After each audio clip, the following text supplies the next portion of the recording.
अस्सलामुअलैकुम।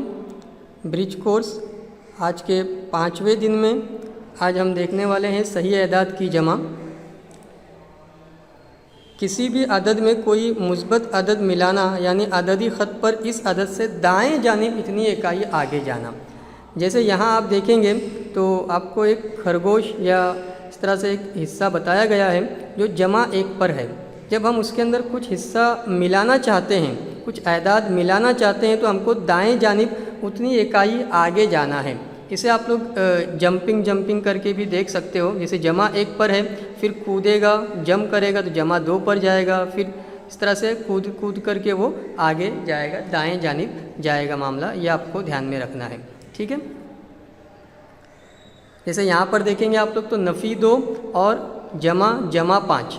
तो जब उसमें नफ़ी 2 के अंदर जमा 5 का मामला किया जा रहा है तो इसका मतलब ये है कि हमको 5 इकाई सीधे हाथ की तरफ जाना है। अब जब 5 इकाई सीधे हाथ की तरफ 5 जंप करेंगे हम, तो पहले नफ़ी 1 पर आएंगे, फिर सिफर पर आएंगे, फिर जमा 1 पर आएंगे, फिर जमा 2 पर आएंगे, फिर जमा 3 पर आएंगे।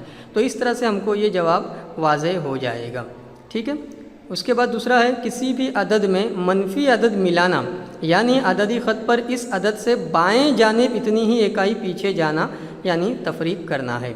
जब हम किसी अदद में कोई मनफी अदद मिलाने की कोशिश करेंगे तो हमको लेफ़्ट साइड में जाना है। इस बात को हमको जहन नशीन रखना है। जैसे यहाँ पर नफ़ी 4 करके आपको बताया गया है, नफ़ी 3 पहले से है, वहाँ पर खरगोश मौजूद है और जंप कर रहा है वो लेफ़्ट साइड में। लेफ़्ट साइड में जंप क्यों कर रहा है? क्योंकि हम नफ़ी 4 है ना, मनफी अदद है नफ़ी 4, इस वजह से हम लोग क्या कर रहे हैं, उसको लेफ़्ट साइड में जा रहे हैं। तो जब मुस्बत अदद जमा करेंगे, मुस्बत अदद मिलाएंगे तो राइट साइड में जाएंगे, और जब मनफी अदद मिलाएंगे तो लेफ़्ट साइड में जाएंगे। ये आपको ध्यान में रखना है। इसी साथ में आपको ये एक और मिसाल देखने मिलेगी यहाँ पर, जिसके अंदर उन्होंने नफ़ी 4 या मनफी 4 करके आपको बताया है, ठीक है। यहाँ पर एक और अच्छी कंसेप्ट है मुतज़ाद एदाद, है ना। जो देखेंगे आप लोग 2 मुतज़ाद एदाद की जमा सिफर होती है। मुतज़ाद एदाद सिफर से यकसा फासले पर मुखालिफ सिमतों में होते हैं। जैसे यहाँ पर एग्जांपल ली उन्होंने नफ़ी 3 और जमा 3, दोनों एक दूसरे के लिए मुतज़ाद हैं, दोनों का फासला सिफर से उतना ही है, लेकिन एक लेफ़्ट साइड में है और दूसरा राइट साइड में है। इसी तरह से अगर मैं पूछूं नफ़ी 5 का मुतज़ाद अदद कौन सा होगा, तो आपका जवाब रहेगा जमा 5। जमा 4 का मुतज़ाद अदद कौन सा रहेगा, तो आपका जवाब रहेगा नफ़ी 4। सिर्फ आपको उसकी अलामत तब्दील कर देना है, सिर्फ अलामत आपको तब्दील करना है, ठीक है। इस तरह से आप लोग बहुत सारी मिसालें हैं जो खुद से हल करेंगे तो आपको और बातें क्लियर हो जाएगी और अच्छे से बातों को आपको जहन में रखने का मौका मिलेगा, ठीक है। याद रखें कि जब कभी आपको यकसा अलामत वाले सही एदाद की जमा करते हैं, अलामत का ख्याल किए बगैर एदाद की जमा की जाए, यह आपको ध्यान में रखना है।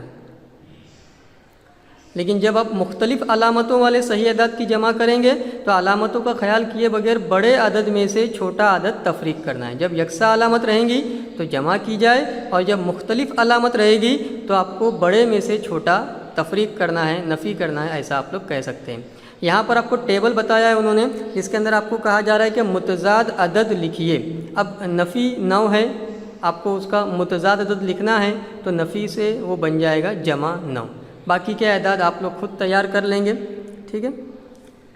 ज़ेल की जिदवल मुकम्मल कीजिए। अब यहाँ पर आपको उसूल वही ध्यान में रखना है जो ऊपर मैंने आपको अभी बताया कि अगर दोनों की अलामतें सेम हो जाएगी तो जमा करके लिखना है, और अगर अलामतें अलग अलग हो जाएगी तो फिर आपको नफ़ी करके जवाब लिखना है। जैसे यहाँ पर नफ़ी 6 है और 7 की अलामत क्या है, जमा है, तो एक नफ़ी और एक जमा, तो आपको नफ़ी करके आपको जवाब लिखना रहेगा 1, ठीक है। और उसके साथ में बड़े अदद की अलामत लगाने रहेगी तो जवाब आएगा आपका जमा 1, या सिर्फ आप लोग 1 लिख सकते हो, ठीक है। बाकी की एग्जांपल्स आपको खुद हल करना है। आप लोग जब कोशिश करेंगे, कोई बात नहीं समझेगी तो आप लोग फिर से रिक्वेस्ट कर सकते हैं, हम फिर से आपको बताएंगे।